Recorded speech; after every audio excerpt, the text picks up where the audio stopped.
अस्सलाम वालेकुम नाज़रीन, प्रोग्राम बिहाइंड द न्यूज़ सां गॾु मां अवां जो मेज़बान मेराज हबीब। प्रोग्राम जी शुरुआत में पाण ज़िक्र कंदासीं मुल्की मुआशी सूरतहाल जे हवाले सां, जंहिं ते वाज़ तौर ते हिन वक़्त ताईं हुकूमत जे दावाउनि जो उबतड़ साबित थी रही आहे।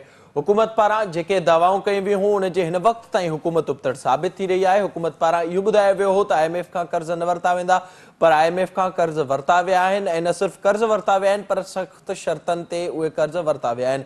हिन वक़्त ताईं जेका मुल्की मुआशी सूरतहाल आहे, उन मां वाज़ तौर ते इहो अंदाज़ो लॻाए सघिजे थो त अॻिते ॾींहं ॾुखिया आहिनि। हिकु पासे हुकूमत पारां बजट खां अॻियां दावा कई वई त 4% ताईं GDP रेशो पहुचायो आहे, GDP ग्रोथ थी आहे, पर उन दावा खे बि मुख़्तलिफ़ मुआशी माहिरनि पारां रद्द कयो वियो। हुकूमत हिन वक़्तु सभ खां वॾी कामयाबी रेमिटेंसिस यानी कि ॿाहिरां खां ईंदड़ पैसो करार ॾिए पई ऐं उन सां गॾोगॾु मुल्क जी वधंदड़ एक्सपोर्ट खे करार ॾिए पई, हितां मुल्क मां ठहंदड़ शयूं ऐं ॿाहिरि वेंदड़ शयुनि खे करार ॾिए पई, पर उन जे लाइ बि केतिरा ई सवाल उभरनि था। जिते रेमिटेंसिस बाबति मुसलसिल इहो ॿुधायो वञे थो त ॿाहिरां ईंदड़ पैसे जो वॾो में वॾो कारण हिकु FATF तरफ़ां पाबंदियूं आहिनि ऐं ॿियो कोरोना वायरस जे करे अचण वञण ते पाबंदियुनि जे करे ॿाहिरां पैसो वधीक अचे थो ऐं कारे नाणे खे अछो कराइण जे लाइ ही दरअसल एमनेस्टी ॾिनी वई आहे। उन सां गॾोगॾु जेका दावा हुकूमत पारां कई पई वञे एक्सपोर्ट में वाध जे हवाले सां, जे बारे में ॿ ॾींहं पहिरियों ई अब्दुल रज़ाक दाऊद पारां ॿुधायो वियो त उन प्रेस कॉन्फ्रेंस में अब्दुल रज़ाक दाऊद इहो न ॿुधायो त ॿाहिरियां केतिरियूं शयूं मुल्क अंदरि अचनि थियूं। अधु सच हिन वक़्तु हुकूमत मुसलसिल मुल्की मुआशी सूरतहाल बाबति ॻाल्हाए पई।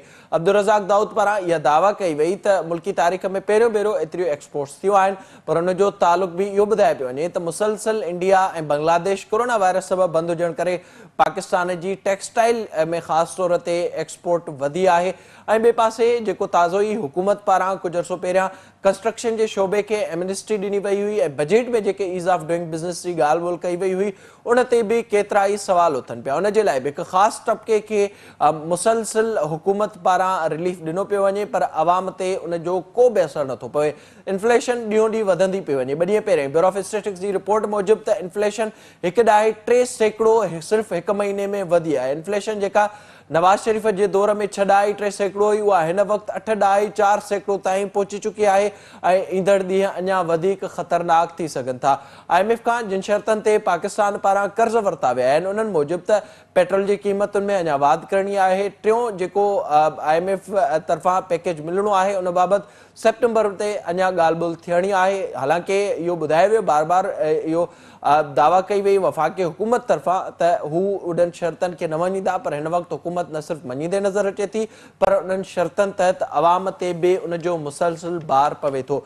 सॼी सूरतहाल ते पाण प्रोग्राम में ॻाल्हाईंदासीं। असांखे हिन वक़्तु फ़ोन लाइन ते जॉइन कयो आहे मुल्क जा नामियारा मुआशी माहिर आहिनि मोहतरम जनाब डॉक्टर शाहिद हसन सिद्दीकी साहब। डॉक्टर साहब अस्सलाम वालेकुम। जनाब वालेकुम अस्सलाम। डॉक्टर साहब बहुत शुक्रिया आपका प्रोग्राम में वक्त देने के लिए। बताइएगा इस वक्त जो सूरतहाल हमारे सामने आ रही है, आज महंगाई के हवाले से ये भी खबरें सामने आई कि यूटिलिटी स्टोर्स ने कीमतों में इजाफा किया है। ब्यूरो ऑफ स्टैटिस्टिक्स ये बता रहा है कि इन्फ्लेशन बढ़ी है। दूसरी तरफ अब्दुल रज़ाक दाऊद साहब ये बता रहे हैं कि मुसलसल यहाँ से जो चीजें बाहर जा रही हैं उनमें इजाफा हो रहा है। आप किस तरफ से देख रहे हैं मजमूई तौर पर मुआशी सूरतहाल को? बहुत शुक्रिया आपका। मैं आपको बता दूं कि हमारी मईशत की सूरत हाल इस वक्त परेशान कुन है। उसकी वजह मैं आपको बता दूं कि सबसे बड़ा जो दावा चल रहा था आपके दिल में है कि वो कह रहे थे कि हमने करंट अकाउंट के जो बैलेंस है उसको फाजिल कर दिया। मैंने आपसे कहा था कोई फाजिल वाजिल नहीं होगा, तो आपने देखा कि पिछले फाइनेंशियल ईयर का वो पूरे साल का जो है वो माइनस में ही रहा, $1.9 बिलियन। लेकिन अब जो चीज नजर आ रही है वो ये है कि ये जो माली साल हमारा चल रहा है, इसमें खुदा न खास्ता करंट अकाउंट डेफिसिट जो है वो $15 अरब तक पहुंच सकता है, जो कि मेरे ख्याल से परेशानी की बात है। घबराए ना भी तो परेशान जरूर होना चाहिए। $15 अरब का अगर खुदा न खास्ता करंट अकाउंट डेफिसिट होता है तो जहां से चले थे फिर हम उसी तरफ वापस जा रहे हैं। नंबर एक तो ये बात होगी।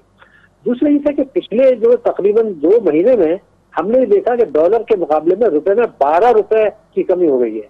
मई से अब तक 152 रुपीज का डॉलर था, अब 164 पर आ गया है। तो और इस हुकूमत का 3 साल अगर देखें तो डॉलर के मुकाबले में रुपए की कदर में 40 रुपए की कमी हुई है फी डॉलर।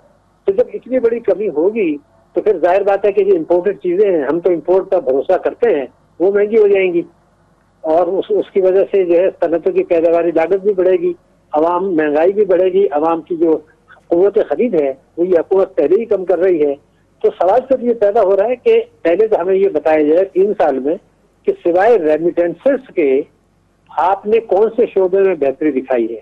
اگر ریزروز کی آپ بات کریں تو ریزروز جو ہیں بڑے ضرور ہیں، مگر وہ جتنے آج ریزروز ہیں وہ آج سے زیادہ قرضے اور لائبلٹیز ہیں، وہ ہمارے پیسے نہیں ہیں، یہ تو آپ کو واپس کرنے ہیں.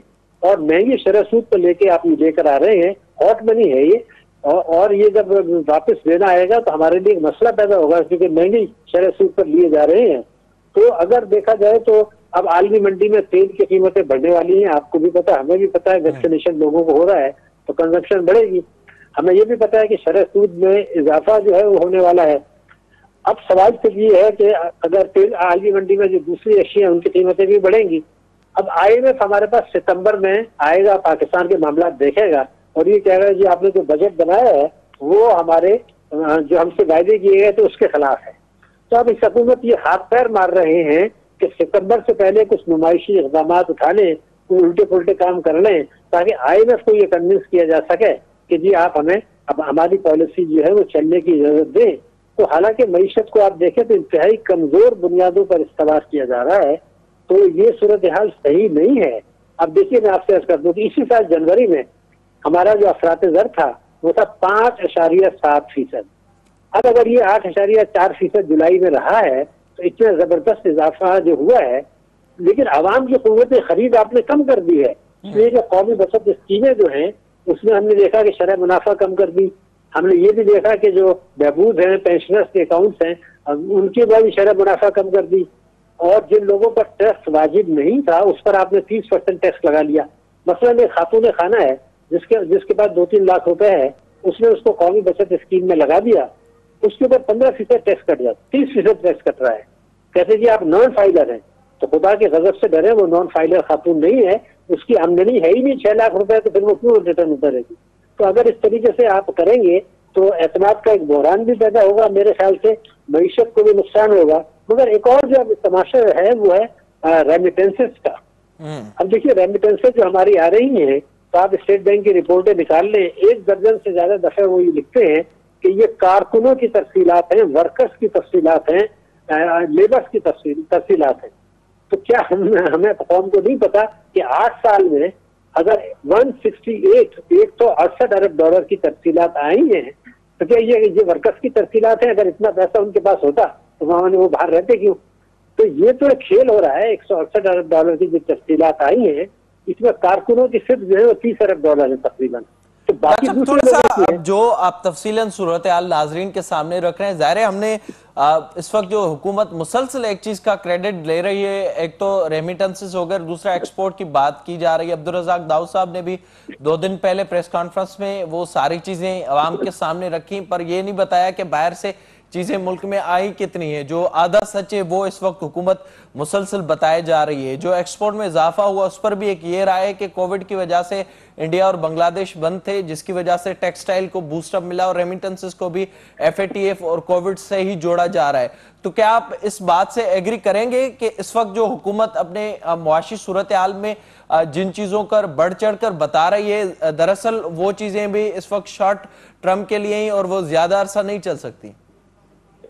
دیکھیے مہراج صاحب، میں یہ کہہ سکتا ہوں کہ یہ غلط بیانی کر رہے ہیں. اگر میں آپ سے یہ کہوں کہ آپ ذرا اسٹیٹ بینک کی رپورٹ تو نکال کے دیکھ لیں، 2011 میں جو پاکستان کی برآمدات تھی آج 2021 میں وہی ہیں.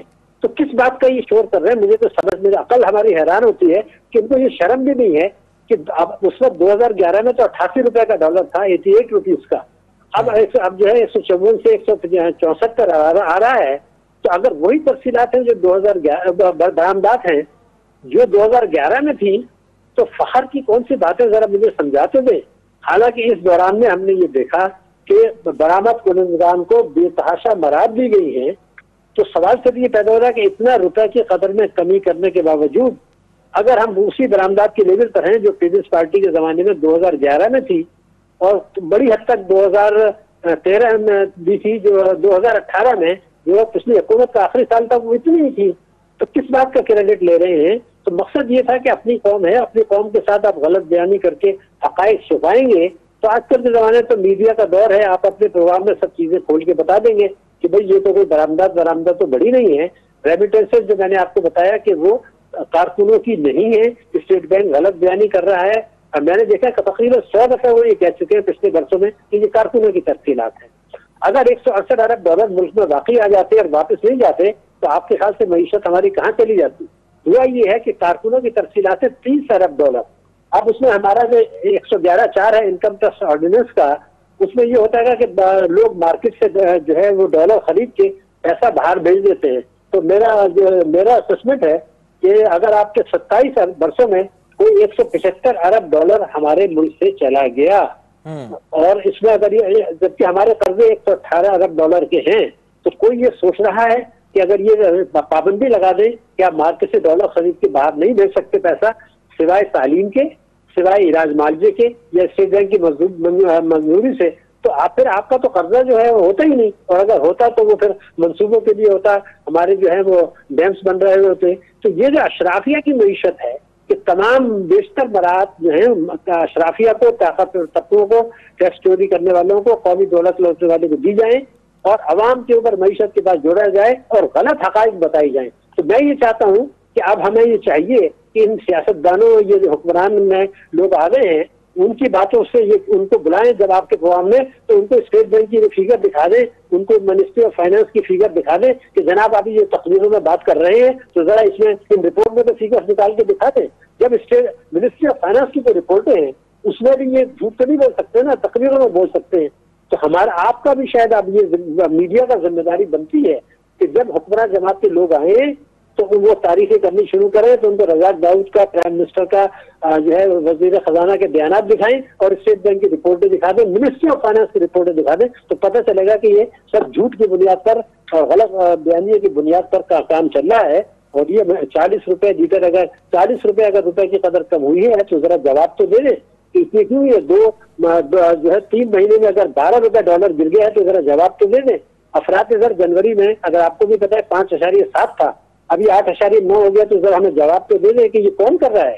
منفی شرح سود آپ دے رہے ہیں, کھاتے داروں سے انہوں نے 550 ارب روپے قانون توڑ کے کھینچ لیے ہیں. 550 ارب روپیہ اسٹیٹ بینک نے قانون توڑ کر بینکنگ کمپنیز آرڈیننس 26(4) اور 40(a) کو توڑا ہے, آئین کی شق 3 کو توڑا ہے, اس کے خلاف کر کے 1 سال میں 555 ارب روپے ان سے غیر قانونی طور پر 21 ملین کھاتے داروں سے کم دیا ہے ان کو.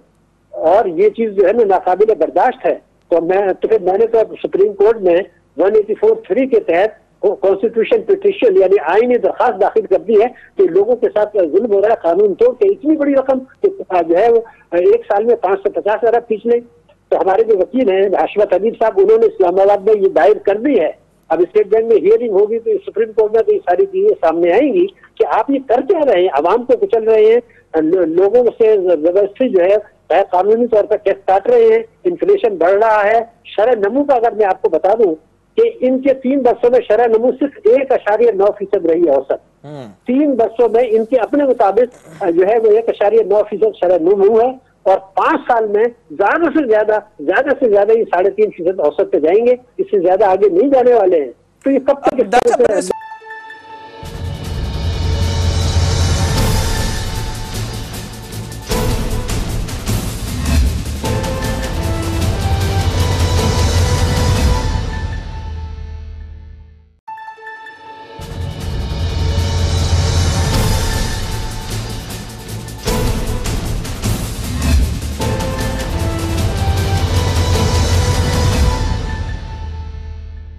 تھوڑا سا یہ بتائیے گا, ظاہر ہے آپ نے تفصیلاً صورتحال جو بتائی ہے, ایک تو ہمیں نظر آتا ہے جو بیان بازی سامنے آتی ہے اس میں بھی ہم دیکھتے ہیں کہ فائدہ تو بہت سی دفعہ اشرافیہ کو ہی پہنچتا ہے. تازہ ہی حکومت نے یہ بھی اعلان کیا تھا, چاہے وہ کنسٹرکشن کا شعبہ ہو یا پھر جو ایز آف ڈوئنگ بزنس کی کوشش کی گئی اس بجٹ میں بھی, اس میں بھی ہم نے یہی چیز دیکھی. اور ہم نے تازہ یہ بھی دیکھا کہ ورلڈ بینک اور آئی ایم ایف کی طرف سے فی الحال ریلیف دیا گیا ہے پاکستان سمیت جو دوسرے ممالک تھے ان کو کووڈ کی وجہ سے. تو اس وقت صورتحال جا کس طرح رہی ہے, اور کیا یہ اشرافیہ لوگوں کا بھی سوچتی ہے, اور کیا لوگوں کو کوئی ریلیف کی امید رکھنی چاہیے ایسی جو معاشی ٹیم بنی ہوئی ہے اب, یا پھر اس حکومت سے کم از کم؟ دیکھیے میں آپ سے عرض کر دوں کہ ابھی پیٹرولیم مصنوعات میں 20 روپیہ فی لیٹر مزید اضافہ ہونے والا ہے اس مالی سال میں، جو شرائط ظاہر ہے IMF سے۔ جی نہیں، جب آپ 610 ارب روپے کا پیٹرولیم نیوی بجٹ میں رکھیں گے جو کہ بھتہ ہے، تو 610 ارب روپے کا کہیں تو امپیکٹ آئے گا نا۔ آپ کو بھی پتا ہے، مجھے بھی پتا ہے۔ اب سوال یہ پیدا ہو رہا ہے کہ جب ستمبر میں IMF آئے گا تو پھر وہ بھی تو اپنے دانت تیز کر کے آئیں گے، وہ بھی ان کو جو ہے کہیں گے جی یہ کیا آپ نے کر دیا ہے۔ اور آپ نے بڑی اہم بات کر دی، دیکھیے ہمیں 1.4 ارب ڈالر IMF دے چکا ہے، خصوصی طور پر پینڈیمک کی وجہ سے 2000 ارب روپے کا ایک پیکج دیا ہے اسٹیٹ بینک نے طاقتور، جس کا بڑا حصہ طاقتور طبقوں کو گیا ہے۔ اور یہ کب تک چلے گا؟ کنسٹرکشن کمپنی میں 1000 ارب روپے کی آپ نے کالے دھن کی انویسٹمنٹ کی اجازت دی ہوئی ہے۔ اب 2.4 ارب ڈالر IMF ہم کو مزید دینے والا ہے، تو ہمیں تو قرضوں کے بوجھ میں جکڑ کے FATF اور IMF کے تھرو ہماری معیشت کو جو اسلامی جمہوریہ پاکستان جوہری طاقت ہے اس کے گرد گھیرا تنگ کیا جا رہا ہے، اور حکمران جو کچھ اقدامات اٹھا رہے ہیں وفاق میں بھی اور صوبوں میں بھی، اس سے انہی جو امریکہ کے نیو گریڈ گیم کے جو مقاصد ہے اس کی تکمیل ہو رہی ہے۔ اور یہ مہلت جو ملی ہے، جو G20 سے آپ نے جو ہے وہ کہا کہ جی ہم قرضوں میں مہلت دے دیں، ہم ادا نہیں کر سکتے، اس کا بھی فائدہ آپ لے رہے ہیں۔ پھر سعودی عرب سے آپ تیل بھی لے رہے ہیں، آپ کے جو ریزروز ہیں وہ آدھے سے زیادہ قرضوں اور لائبلٹیز کے ہیں، تو اس کا اثر کبھی تو بعد میں جب آئے گا تو اس وقت یہ ہوگا کہ جناب یہ تو حکومت کر کے چلی گئی، جیسے اب آپ پچھلی حکومتوں کو کہہ رہے ہیں، پھر IMF کے پاس جائیں گے۔ تو یہ چیز کب تک چلے گی؟ مجھے تو اب یہ تشویش ہونے والی ہے کہ میڈیا اپنی اتنی تمام تر طاقت کے باوجود جو ہے وہ جو ان کے سینیٹرز آتے ہیں PTI کے اور یا دوسرے وزیر آتے ہیں، تو ان سے یہ سوالات کیوں نہیں کیے جاتے کہ ذرا بتا تو دیں کہ آپ نے یہ کہا تھا کہ ہم 100 دن کے اندر ٹیکس جو ہے عدل قانونی ٹیکس پالیسی نافذ کر دیں گے، وہ کہاں ہے؟ 100 دن پورے نہیں ہوئے کیا؟ اس میں یہ نہیں کہا گیا تھا کہ ہم ہنگامی بنیادوں پر ان وجوہات کو دور کریں گے جن کی وجہ سے گردشی قبضہ پیدا ہوتا ہے؟ وہ 1200 ارب سے 2500 ارب پر آ گیا، تو ذرا ان سے یہ سوال جواب تو کریں گے تو شرمندگی ہوگی، تو جا کے وہ پھر وہاں بات کریں گے کہ صاحب یہ ہمارے میڈیا کو فیس کرنا مشکل ہو گیا ہے۔ اب عوام بھی تو بھی شعور آ رہا ہے کہ ہم نے تو کچھ بھی نہیں کیا اس دوران میں، جتنے عوام کو ریلیف دیا تھا بجٹ میں اس سے دگنے سے زیادہ ان سے واپس لیا جا رہا ہے دوسرے ہاتھ سے دوسری جیب سے۔ تو یہ تو ایسی پریشانی کی بات ہے کہ انڈائریکٹ ٹیکسز آپ نے لگا دیے، تجارتی خسارہ آپ کو پتا ہے اس سال میں، اس مالی سال 2021 میں 7 ارب ڈالر بڑھ گیا ہے، اور آپ کا جو FDI ہے اس مالی سال میں کوئی 750 ملین ڈالر گر گیا ہے۔ تفصیلات اگلے اس سال میں جو ہے آپ دیکھیں گے کہ وہ اضافے کی رفتار برقرار نہیں رہے گی۔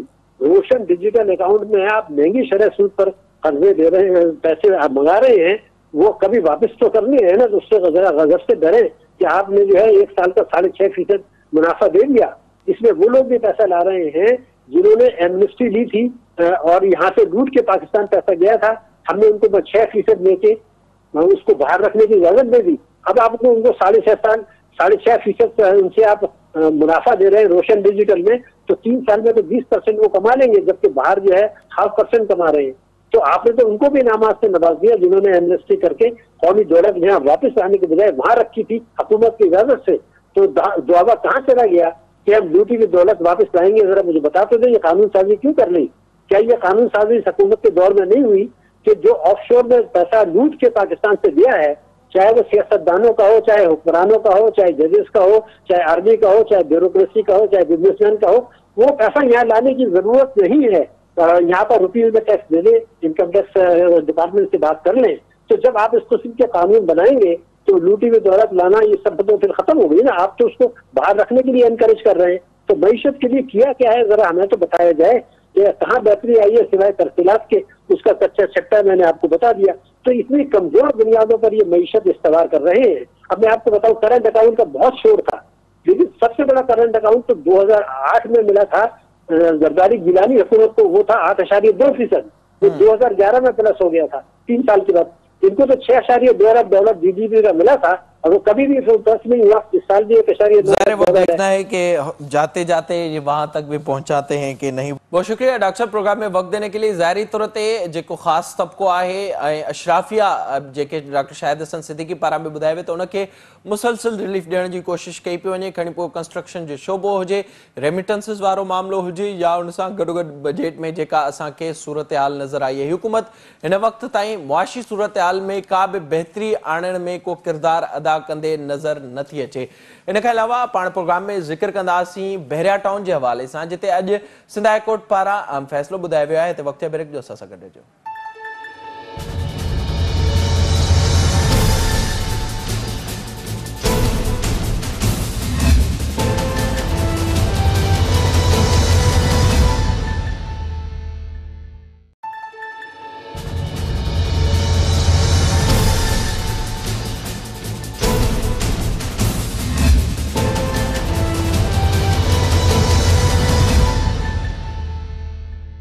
प्रोग्राम में एक भेरो ॿीहर भलीकार प्रोग्राम जे हिस्से में पाण ज़िक्र कंदासीं बहरिया टाउन जे हवाले सां, जिते असांखे मुसलसिल बहरिया टाउन ख़िलाफ़ थियल 6 जून वारे एहतजाज खां पोइ बर्बरियत नज़र आई। उहा बर्बरियत खणी पोइ सिंध हुकूमत तरफ़ां हुजे, सिंध पुलिस तरफ़ां हुजे या उन्हनि ख़ासि माण्हुनि तरफ़ां जिन तरफ़ां मुसलसिल माण्हुनि खे गिरफ़्तार कयो वियो।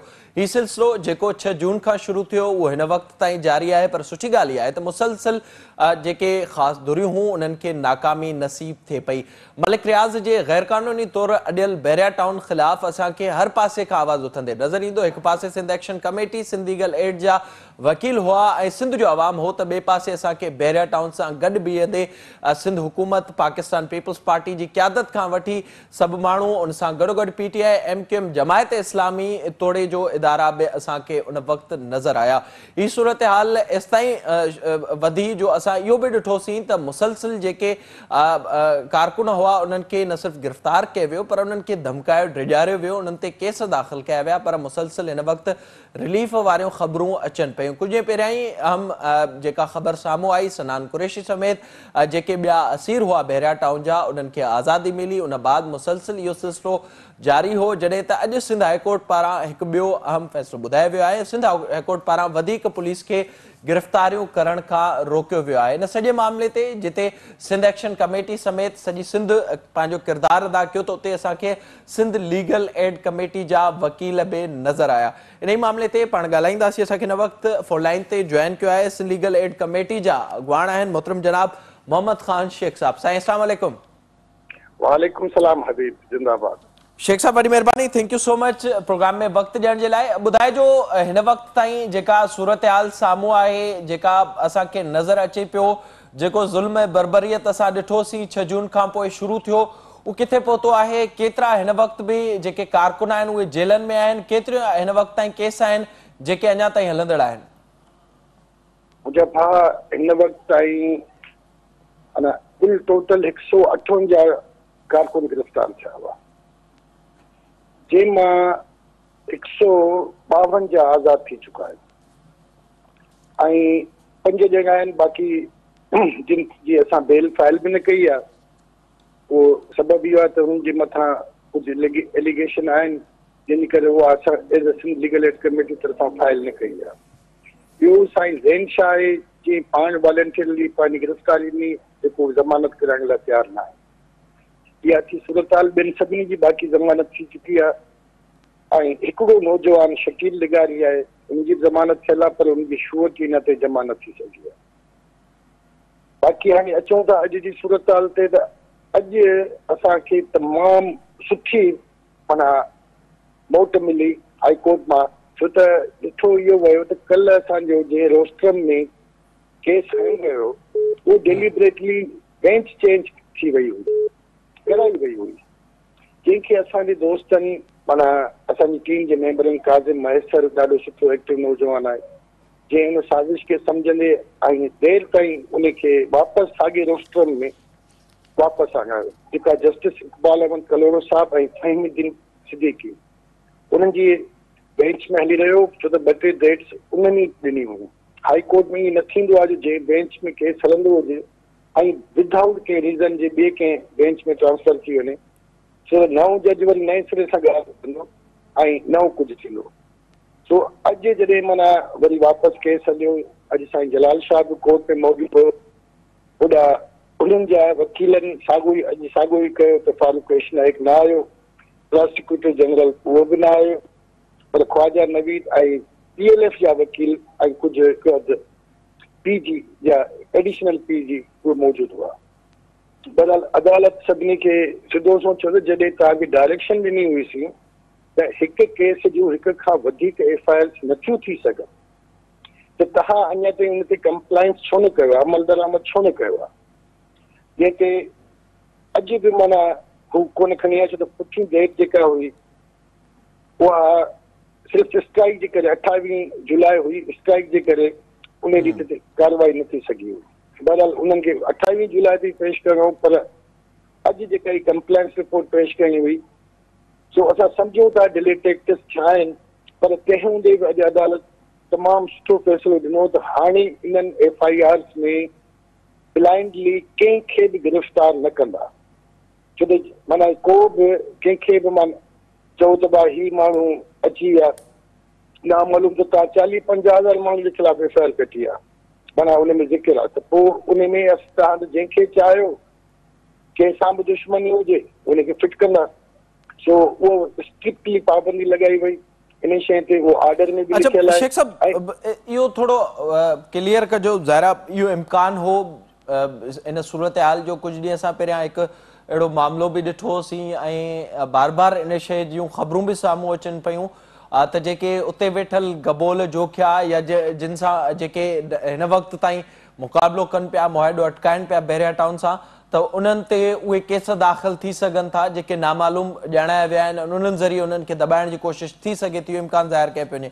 त हिन वक़्तु इहो क्लियर थी चुको आहे त वधीक कंहिं बि नामालूम जेको चए पियो वञे, जेको केसनि में FIRनि में बि लिखियल आहे त कंहिं बि माण्हूअ खे इन्हनि केसनि में हाणे पुलिस गिरफ़्तार नथी करे सघे, इहो क्लियर थी चुको आहे? बिल्कुलु इहो रिटन ऑर्डर असां वटि मौजूदु आहे, उहा हिकु वर्बल ॻाल्हि हूंदी आहे जेका ॿी शइ हूंदी आहे। हे रिटन ऑर्डर असां पंहिंजो वरितो बि आहे, जंहिंमें इहा शइ लिखियल आहे त हाणे इन्हनि FIRs में कंहिं बि खे बि गिरफ़्तार न कंदा। अञा इहा थी हाणे हिते एंड, जंहिंखे माना उनजे IOs वग़ैरह जेके हुआ उन्हनि कोर्ट खे ख़ातिरी कराई, स्टेटमेंट जमा कराई, कोर्ट उनखे चयो बाबा स्टेटमेंट लिखो त आईंदा हाणे इन्हनि FIRs में कंहिंखे बि गिरफ़्तार न कंदा। सो इहो त क्लियर थी वियो। हाणे ही जेकॾहिं एॾी तोहिनी अदालत कनि था त पोइ एतिरे माना हींअर एतिरी अंधेर न आहे जेका अॻ में कोर्टनि जी न हलंदी हुई, हाणे कुझु न कुझु माना बहितरी आहे। सो उन जी रिज़ल्ट इनशाला माना उहा बिल्कुलु आहे।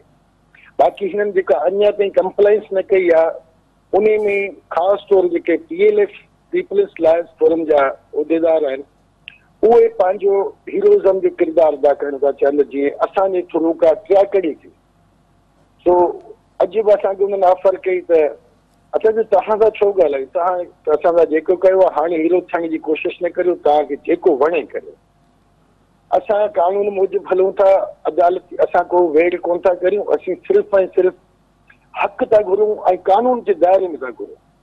छो त जेकॾहिं अदालतुनि में न वञूं आहे त पोइ त अलाए छा थी वञे आहे ऐं तमामु घणो ज़ुल्म थिए आहे। असां हिन वक़्त ताईं असांखे अदालतुनि मुकबल इंसाफ़ मिलियो आहे, ॾिनो आहे ऐं अॻिते बि पूरो ॾींदा आहिनि त असांखे अदालतूं बि इंसाफ़ ॾींदियूं। पोइ जज खणी बेंच मटिजी थी वञे तॾहिं बि असांखे उन्हनि ते बि पूरो अदालतुनि ते भरोसो आहे त इंसाफ़ थींदो, छो त इहो प्रिडक्शन थियल आहे, प्रेसिडेंट मौजूदु आहे, सुप्रीम कोर्ट जे फैसलनि जी रोशनी में मौजूदु आहे त हिकु वाक़े जूं हिक खां वधीक FIRs नथियूं थी सघनि। हिते काफ़ी आहे 5 नौजवान अंदरि जेल में जे मथां 20 FIRs आहिनि ऐं जिन जे करे असां हुनजी बेल न कराए सघिया। जिन जो नालो हिकु जो आहे शफ़क़त बुगियो, माशूक अली, अमीर अली अब्बासी ऐं परवेज़ ऐं हैदर अब्बास। हाणे उनजे मथां 20 FIRs जेकॾहिं आहिनि त असां कीअं उनजी बेल करायूं? सो असां ऐं सूरत हाल अहिड़ी आहे, उहा अदालत खे आगाह कयोसीं, हाणे अदालत बि सम्झे थी, पर कागज़ साम्हूं अचनि कंहिंखे ईअं एॾो वॾो एक्शन न खयो वेंदो आहे। अॼु शार्ट डे बि हुयो, छो त 11 बजे ओथ सेरेमनी हुई कुझु जजनि जी। ज़ाहिरी तौर ते। अच्छा शेख साहब, गॾो गॾु इहो ॿुधाइजो, जेका असां मुसलसिल 6 जून खां पोइ जी सूरत हाल ॾिठी सी इन सॼे मामले के वेझो खां ॾिसो पिया अवांजो बि किरदारु रहियो आहे अवां जी टीम जो किरदारु रहियो आहे हिकु ॿियो मामिलो जेको कुझु ॾींहं पहिरियां साम्हूं आयो हो जंहिंमें सिंध हाई कोर्ट पारां इहो फ़ैसिलो ॾिनो वियो त मलिक रियाज़ समेत जेके सिक्योरिटी इंचार्ज आहे उन्हनि समेत ॿियनि ते केस दाख़िल कराया आहिनि जेखां पोइ असां ॾिठोसीं त जेको गबोल हो उहो पोइ ते हटी वियो ऐं उन बाद मलिक रियाज़ खां सवाइ केस दाख़िल थियो उन तां पोइ ते हटी विया उन जे हवाले सां कहिड़ा अपडेट्स आहिनि हिन वक़्तु हाणे असल में छा हो जो हू गबोल माना रहीम गबोल नालो शायद अमीर अली गबोल सो मुंहिंजी त उन सां पहिरियां मुलाक़ात न हुई पर हुन उन ॾींहं ते तमामु घणो हिमत ॾेखारी पर बाद में जॾहिं माना रात 9 थी आहे असांखे इनकार थियो त तव्हांजे मलिक रियाज़ जे ख़िलाफ़ एफआईआर नथा कटे सघूं ऐं असां इहो तय करे निकितासीं छो त असां पाण वकील काफ़ी तइदाद में उते मौजूदु हुआसीं उते तय करे निकितासीं सुभाणे कंटेम ऑफ कोर्ट दाख़िल कंदासीं हिन असांखे वकालतनामो बि नओं साइन करे ॾिनो अमीर अली गबोल ऐं उन वक़्त ताईं जेके बि गबोल हुआ हिन सां गॾु उहे सभु हिमत में हुआ त असां मलिक रियाज़ जे ख़िलाफ़ इहा एफआईआर कटाईंदासीं पोइ राति विच में ग़रीब सां जेका धुओं सां धांधली जेके बि तरीक़ा इख्तियार थींदा आहिनि उहे हिन सां थिया पोइ जंहिंजे करे उहो सुबुह जो कोर्ट त आयो असां परमिशन वठी माना तमामु अर्जेंसी में परमिशन वठी असां कंटेम्प्ट फाइल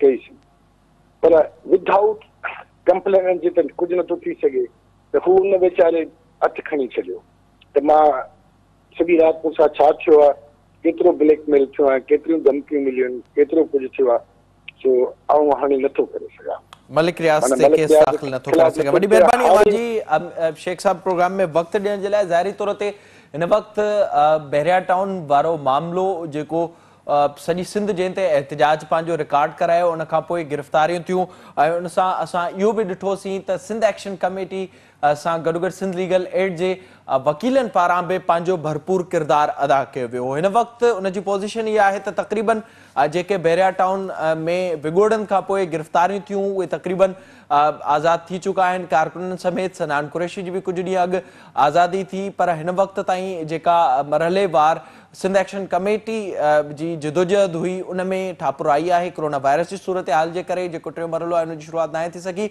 ऐं इहो इम्कान ज़ाहिर कयो पियो वञे त ईंदड़ ॾींहंनि में हिकु भेरो ॿीहर सिंध एक्शन कमेटी जे प्लेटफॉर्म तां बहरिया टाउन ख़िलाफ़ हिकु भेरो ॿीहर कराची में हिकु वॾो एहतिजाज थी सघे थो मुसलसल इहो ज़ुल्म ज़्यादतियूं जबर असां ॾिसूं पिया सिंध जूं ज़मीनूं जिन ते कब्ज़ा थियनि पिया बहरिया टाउन समेत जेके ॿियूं गैर क़ानूनी हाउसिंग स्कीमूं आहिनि उन्हनि ख़िलाफ़ सिंध जे माण्हुनि पारां जिदोजहद जो भरपूर नमूने सां ऐलान बि कयो वियो हिन खां अलावा पाण प्रोग्राम में ज़िक्र कंदासीं मुल्की सियासी सूरत हाल जे हवाले सां वक़्त ब्रेक जो असां सां गॾु प्रोग्राम में हिकु भेरो ॿीहर भलीकार प्रोग्राम जे हिन हिसे में पाण ज़िक्र कंदासीं मुल्की सियासी सूरत हाल जे हवाले सां जिते असांखे हिन वक़्त ताईं वाज़ तौर ते पीटीआई जी हुकूमत खे का लहर ऐं लोॾो नज़र नथो अचे पीटीआई जी हुकूमत ईअं लॻे पियो त आसानी सां पंहिंजा 5 साल पूरा करे वेंदी उनमें सभ खां वॾो किरदारु मुस्लिम लीग नून जो आहे जेका मुस्लिम लीग नून उन वक़्तु जंहिं वक़्तु मौलाना फज़लुर रहमान आज़ादी मार्च ते निकितल हो उन वक़्तु बि पोइ ते थी ऐं उन बाद असां ॾिठोसीं नवाज़ शरीफ़ मुल्क खां ॿाहिरि थियो ऐं पीडीएम टुटण वक़्तु बि पीपल्स पार्टी ते इल्ज़ाम लॻा ऐं मुस्लिम लीग नून पंहिंजो रस्तो कढियो वियो हिन वक़्तु असां ॾिठोसीं तक़रीबन मुस्लिम लीग नून जा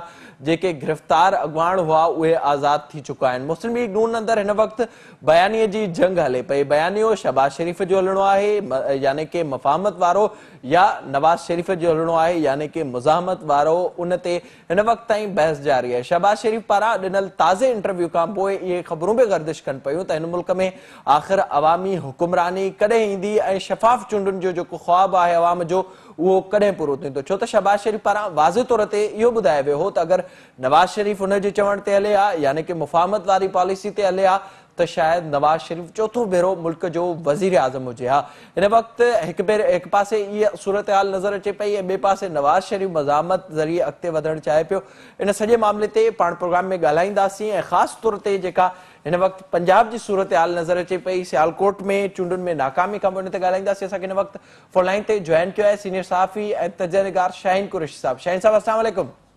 वालेकुम सलाम मेरा साहब। शाहीन साहब बहुत शुक्रिया आपका प्रोग्राम में वक्त देने के लिए। बताइएगा इस वक्त जो बयानी की जंग चल रही है मुस्लिम लीग नून के अंदर کچھ تجزیہ نگاروں کا یہ خیال ہے کہ جو مزاحمت بھی نظر آ رہی ہے وہ اس لیے ہی آ رہی ہے تاکہ ٹیبل پر اچھی چیزیں ہوں اور پیکیج اچھا آئے، اس لیے نواز شریف صاحب بھی مزاحمت کر رہے ہیں. کیا رائے ہے آپ کی اس پر؟ میں تو جی مزاحمت اور مفاہمت کی بات جب مسلم لیگ نون سے سنتا ہوں تو کبھی کبھی ہمارے منو بھائی سینئر ہوتے تھے تو وہ کہتے تھے کہ مجھے ایک دم ہنسی آ جاتی ہے، بڑی یعنی سنجیدہ ماحول میں بھی ہنسی آ جاتی ہے. تو مجھے آج منو بھائی یاد آ گیا آپ کی اس بات سے کہ کوئی کہہ رہی ہیں کہ پاور ٹاکس ٹو پاور. وہ ان کے انکل جو ہیں شہباز شریف صاحب وہ یہ کہہ رہے ہیں کہ بھائی وہ انسان جذبات میں آ کر ایسی بات کر جاتا ہے، اور مطلب جذبات ہیں کہ وہ سیاسی بیانیہ ہے یا اس سیاسی بیانیے کے اندر کوئی گڈ کاپ بیڈ کاپ کا ارینجمنٹ ہو رہا ہے یا آپ کے درمیان کوئی سچ مچ کا جو ہے اختلاف ہے. یہ تمام ایریاز جو ہیں مسلم لیگ نے ایک غیر سیاسی طرز عمل کا اظہار کیا ہے بحیثیت مجموعی. میں ایک صحافی ہونے کے ناطے یہ کہوں گا کہ اس سے پہلے چونکہ تاریخ یہ بتاتی ہے کہ مسلم لیگ نون کو تشتری میں ڈال کر اقتدار ملے، جنیجو لیگ کو توڑ کر جب نون لیگ بنائی گئی اور ضیاء الحق نے اپنی ہی بنائی ہوئی جنیجو لیگ کی حکومت برطرف کی اور جو ہے جنیجو صاحب کو جنیوا ٹاکس افغانستان کے معاملے پہ جب برطرف کیا تو یہ انہوں نے جا کر اپنا نون لیگ بنا لی. اس کے بعد سے یہ جو ہے ضیاء الحق کی لائن پہ چلتے رہے. تو پھر مجھے ہنسی آتی ہے کہ ہم کہتے ہیں جی وہ خود بھی کہتے ہیں نواز شریف صاحب کہ میں نظریاتی سیاستدان بن چکا ہوں. اچھا بھائی، دوسری طرف یہ ہے کہ دونوں بھائی جو ہیں مشاورت سے چلتے ہیں، بڑے بھائی جو ہیں پولیس کا درجہ رکھتے ہیں. تو یہ سیاست میں کبھی بھائی آ جاتے ہیں، کبھی بیانیہ آ جاتا ہے، کبھی بھتیجی صاحبہ پاور ٹاکس ٹو پاور ہو رہا ہے، کہیں پہ کچھ ہو رہا ہے. یہ غیر سیاسی طرز عمل ہے انفارچونیٹلی جس ملک کے اندر آلریڈی ایک منصوبے کے تحت لوگوں کو ڈی پولیٹیسائز کیا گیا اور سیاسی عمل سے بدزن کیا گیا. یہ بھی بدزن کرنے اور ایک کنفیوژن پھیلا کر بحیثیت مجموعی سیاست سے عام پڑھے لکھے طبقے کو دور ہٹانے کی بات ہے کہ یار یہ کبھی کسی قسم کی بات کر رہے ہوتے ہیں، کبھی کسی قسم کی بات کر رہے ہوتے ہیں. تو مسلم لیگ میں یہ جو تمام کی تمام مزاحمت مفاہمت، بیچ میں شاہد خاقان آ رہے ہیں، دوسرے کہہ رہے ہیں کہ کیونکہ مریم نے کہا ہے کہ میرے پہ بھی پابندی ہے، نواز شریف پہ بھی پابندی ہے، تو لہذا انہوں نے گو ہیڈ دے دیا ہے شاہد خاقان عباسی کو. تو یہ تو عجیب قسم کا سیاسی عمل کی بجائے بٹوارا پلان لگ رہا ہے کہ جس کے اندر ایک دیکھیں نقطۂ نظر ہوتا ہے کہ جی ان کے اندر نقطۂ نظر کا اختلاف ہے کہ وہ کہہ رہے ہیں کہ یہ سیاسی حکمت عملی ہونی چاہیے، یہ ہمارا سیاسی پروگرام ہونا چاہیے. اچھا شاہین صاحب، پھر اس میں تھوڑا سا یہ بتائیے گا نون لیگ کے حوالے سے اگر کچھ چیزوں پر نظر ڈالی جائے جو ایک ہم نے صورتحال دیکھی پاناما سے لے کر نواز شریف صاحب کی نااہلی تک، پھر وہ ملک سے باہر تھے جب ان کی اہلیہ اس وقت بستر پر تھیں، اس وقت وہ پاکستان واپس آئے اور بعد میں ان کی گرفتاری بھی ہوئی، وہ بھی ہم نے ایک دیکھا. پھر پنجاب میں جس طرح سے پی ٹی آئی کی حکومت بنی وہ بھی ہمارے سامنے. اب اگر شہباز شریف صاحب یہ بات کر رہے ہیں کہ اگر وہ اس وقت مفاہمت کر لیتے تو شاید وہ اب وزیر اعظم ہوتے، ان کی بات اس تناظر میں تو درست ثابت ہوئی ہے کہ نواز شریف صاحب نے بھی کچھ نہ کچھ تو کھویا ہے اس پورے تقریباً 5 سالوں میں. لیکن شاہد خاقان جو کہہ رہے ہیں، میں پہلی دفعہ شاہد خاقان صاحب سے پارشلی ایگری کروں گا کہ اگر پاناما جہاں سے چلتا ہے، جہاں سے آگے بڑھتا ہے، پیش رفت ہوتی ہے اور اس کے اندر پھر یہ چلے ہی جاتے ہیں نواز شریف صاحب اور پھر شاہد خاقان آ جاتے ہیں. میرا سوال یہ ہے کہ جس آدمی نے جو ہے دھرنے دیے تھے اور لاڈلا نمبر 1 کی جگہ نیا لاڈلا نمبر اے آ رہا تھا، تو کیا آپ اس بات کو اگنور کر دیں گے کہ کوئی ان کی غلطی ہو گئی تو لہذا جو ہے اسٹیبلشمنٹ نے کسی ایک اور کو سوچا کہ یار یہ ویکیوم کیسے پورا کیا جائے؟ ایسا نہیں ہے. جو حقائق ہیں معروضی وہ یہ سمجھ میں آتے ہیں کہ عمران خان کی جو سارا سلسلہ چل رہا تھا، پہلے وہ اینٹی اسٹیبلشمنٹ سب سے زیادہ سخت زبان استعمال کر کے ہر معاملے پر رائے زنی ویڈیو کی شکل میں کر چکے. اس کے بعد جب وہ صاحب اقتدار بنے ہیں انہوں نے پورا یو ٹرن لیا. اور تو سر پھر اس میں قصور تو ظاہر ہے اس سیٹ کا ہے جو اس وقت خان صاحب کے پاس ہے. جب یہ سارے لوگ اپوزیشن میں ہوتے ہیں تو اس وقت عوام بھی یاد آتا ہے, جمہوریت بھی یاد آتی ہے, شفاف الیکشن بھی یاد آتے ہیں, اور پارلیمنٹ کی بالادستی کی بھی بات ہوتی ہے. میں آپ سے اختلاف کروں گا معراج صاحب, یہ سیٹ کا تقاضا نہیں ہے, یہ سیٹ پر آنے کا تقاضا ہے کہ جو آدمی ایک مخصوص نقطہ نظر لیتا ہے پھر وہ سیٹ پر آ جاتا ہے نواز شریف کی طرح, ٹھیک ہے نا. یہ نہیں ہوتا کہ جب وہ آتا ہے کسی ایک آزاد اور انڈیپینڈنٹ اور ٹرانسپیرنٹ پروسیس سے اور بعد میں وہ مجبور ہو جاتا ہے. وہ ایک سارا سیکوینس ہے, چیزوں کا طے شدہ معاملہ ہے جو اپنے منطقی انجام تک پہنچتا ہے. وہی آدمی جو آتا ہے اس سیڑھی پر وہی چڑھتا ہے جس کے آگے سیڑھی رکھی جاتی ہے. تو یہ نہیں ہوتا کہ وہ جب سیڑھی پہ چڑھ جاتا ہے باہر جا کے پھر اسے نیچے کا منظر نظر آتا ہے کہ بھئی نہیں اینٹی اسٹیبلشمنٹ بات نہیں کرنی. یہ طریقہ واردات ہے اور ایسا نہیں ہے. اور عمران خان جو آئے ہیں وہ بھی جو ہے اپنے ماضی کے تمام بیانیوں سے انحراف کر کے آئے ہیں, اور اسی لیے ہر بات میں یو ٹرن پر ان کا سیاسی طور پر اور نظریاتی طور پر مذاق بھی اڑایا جاتا ہے, ویڈیوز بھی چلتی ہیں. لیکن جہاں تک ہم پہلے اس سے نون لیگ کی بات کر رہے تھے, نون لیگ نے ایک سیاست کے اندر پھر ایک ایسی کنفیوژن پیدا کر دی ہے کہ کیا یہ ان کے خاندانی معاملات ہیں کہ وہ یہ سمجھتے ہیں کہ شہباز کے علاوہ اگلی نسل میں بھی حمزہ کا کوئی رول ہونا چاہیے. کیا اس کا مطلب ہے کہ شہباز نے اور حمزہ نے لاتعلق ہو کر سیالکوٹ کا الیکشن ہروایا ہے؟ تو بہت سارے سوالات ان باتوں کے پس منظر کے اندر نظر آ رہے ہیں کہ یہ پاور پالیٹکس ہو رہی ہے دونوں طرف.